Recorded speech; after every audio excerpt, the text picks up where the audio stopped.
Selamat pagi anak-anak. Pagi, Bu.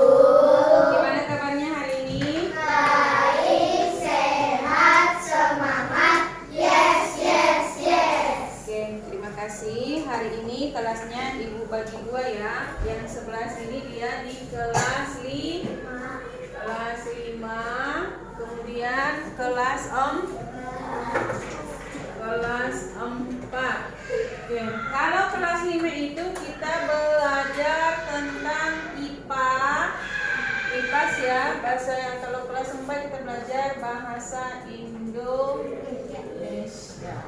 Oke, sebelumnya kita mau berdoa dulu. Oke kan? Bikin doa.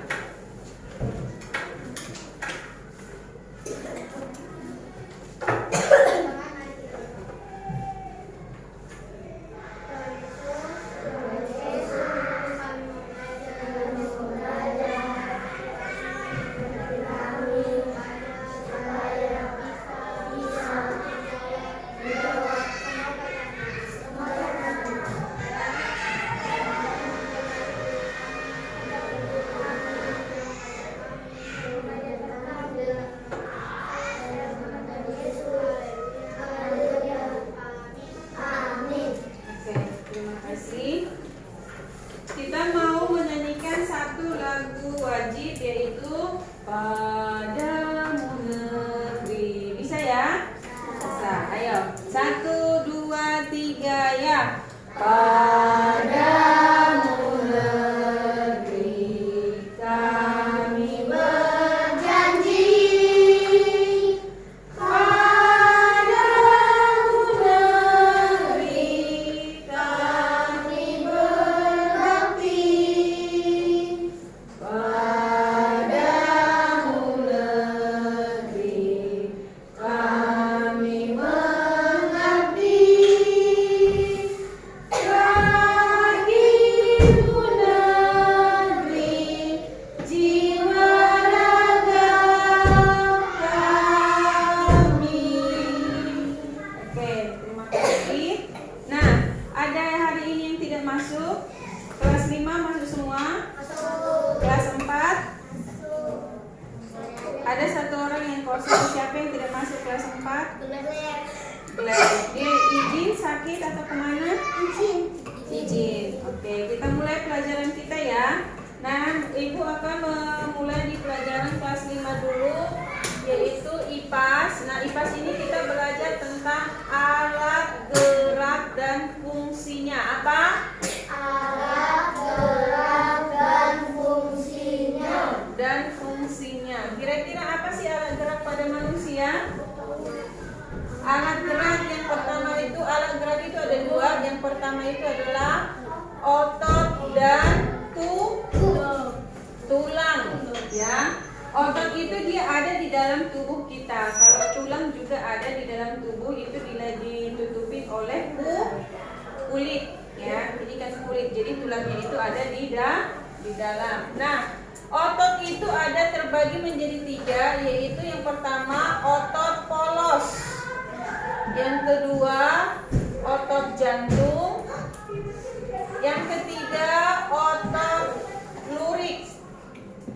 Ya, otot polos ini berfungsi untuk membantu kita mencerna makanan dan didorong masuk ke dalam lambung. Berarti fungsinya untuk apa? Mendorong makanan masuk ke usus. Kemudian otot jantung ini untuk memompa darah, berfungsi untuk apa tadi? Memompa darah. Jadi supaya darah kita itu netral, kita bisa bernapas, itu apa? Jantung kita harus memompa darah. Jadi dia itu seperti kalian pernah ban sepeda kalian kempes? Kalian pompa dia kan?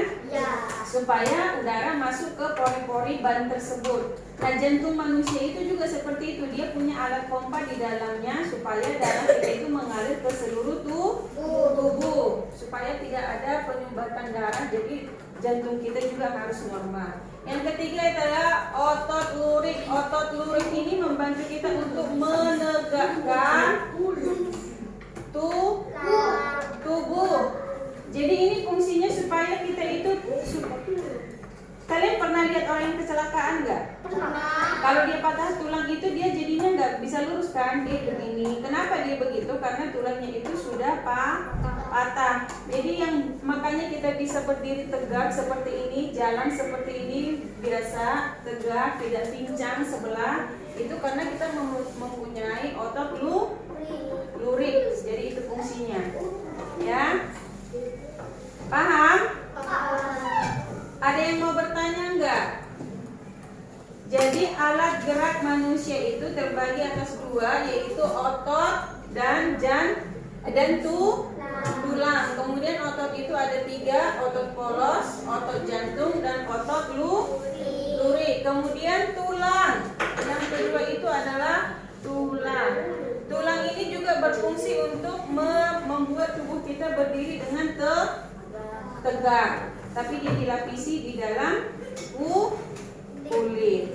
Ya, nanti kami perhatikan kelas 5 boleh ini ditulis dulu di bukunya ya. Nanti ibu akan tanya kalian masing-masing. Oke? Kemudian kita ke kelas 4. Mana kelas 4? Oke, ini kelas 4 ya. Kelas 4 itu kita belajar bahasa Indonesia, yaitu tentang gagasan pokok dan gagasan pendukung.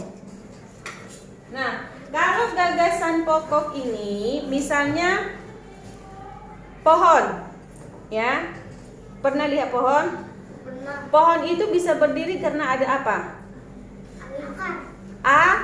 Akar. Nah, gagasan utamanya itu adalah pohonnya, gagasan pendukungnya itu adalah akar. Jadi dia harus ada dulu ada akar dulu, baru dia bisa berdiri. Ciri-ciri gagasan pendukung apa? Siapa yang tahu? Kelas 4. Ciri-ciri gagasan pendukung? Ada yang bisa jawab? Kamu perhatikan di sini ya, ibu bacakan, nanti bisa kalian cari apa kalimat gagasan pokoknya. Besok adalah hari libur. Andi dan teman-teman berencana untuk pergi bermain ke sungai mencari ikan. Andi dan teman-teman bisa bermain di sungai, biasanya bermain di sungai sepulang sekolah.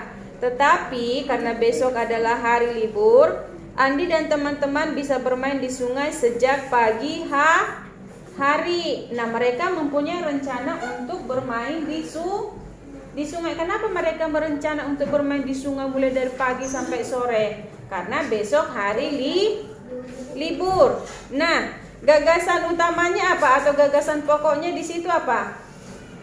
Siapa yang bisa jawab kelas 4? Ada yang bisa jawab? Grace bisa jawab? Gagasan utamanya, gagasan pokoknya apa? Besok adalah hari libur. Itulah gagasan pokoknya. Kemudian gagasan pendukungnya apa?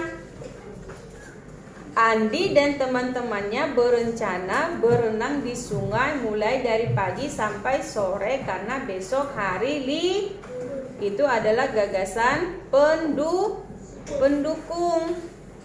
Perbedaannya apa? Jadi kalau gagasan pokok itu dia bisa berdiri sendiri. Kalau gagasan pokoknya itu bisa berdiri sendiri. Tapi kalau kalimat pendukung dia tidak bisa berdiri sendiri. Harus ada kalimat gagasan pokoknya. Seperti itu ya. Jadi nanti kalau kalian lihat ada bacaan, kamu lihat dulu intinya di mana nih. Jadi gagasan pokok itu bisa jadi judul. Misalnya kalau kita baca dongeng, ada apa? Cerita-cerita zaman dulu kayak apa yang kemarin kalian udah pentaskan, yang mau dipentaskan di pentas seni itu? Yang dari Sumatera Barat? Maling Kundang. Jadi ceritanya itu tentang si Maling Kundang. Kalau kita baca semua ceritanya itu berarti gagasan pendukungnya apa? Bahwa si maling kundang adalah anak durhaka kepada orang tuanya. Seperti itu kalau gagasan pendukung. Paham sampai di sini ya? Paham. Oke, Ibu akan ulangi lagi. Kelas 4 hari ini, kelas 5 hari ini kita belajar tentang apa? IPAS. IPAS itu tentang apa? Alat gerak dan fungsi. Alat gerak manusia itu ada berapa? Yang pertama apa? Otot dan kemudian otot itu terbagi menjadi 3, yaitu otot polos, otot jantung, dan otot lurik. Kemudian ada tulang. Itu pelajaran tentang kelas 5. Jangan sampai lupa. Besok Ibu periksa lagi itu kalian benar nyatat apa tidak. Kelas 4 hari ini kita belajar tentang gagasan pendukung. Gagasan pokok itu berarti dia bisa berdiri sendiri. Kalau gagasan pendukung itu tidak bisa berdiri sendiri. Tadi udah Ibu bacakan, nanti kita tulis lagi. Oke? Pelajaran kita sampai di sini. Kita mau berdoa. Ini yang berdoa, yang pimpin doa dari kelas 4 dulu. Oke. Doa pulang ya. Teman-teman, mari kita berdoa. Tuhan Yesus, supaya kami di jalan, tidak terkena masalah, sampai di rumah,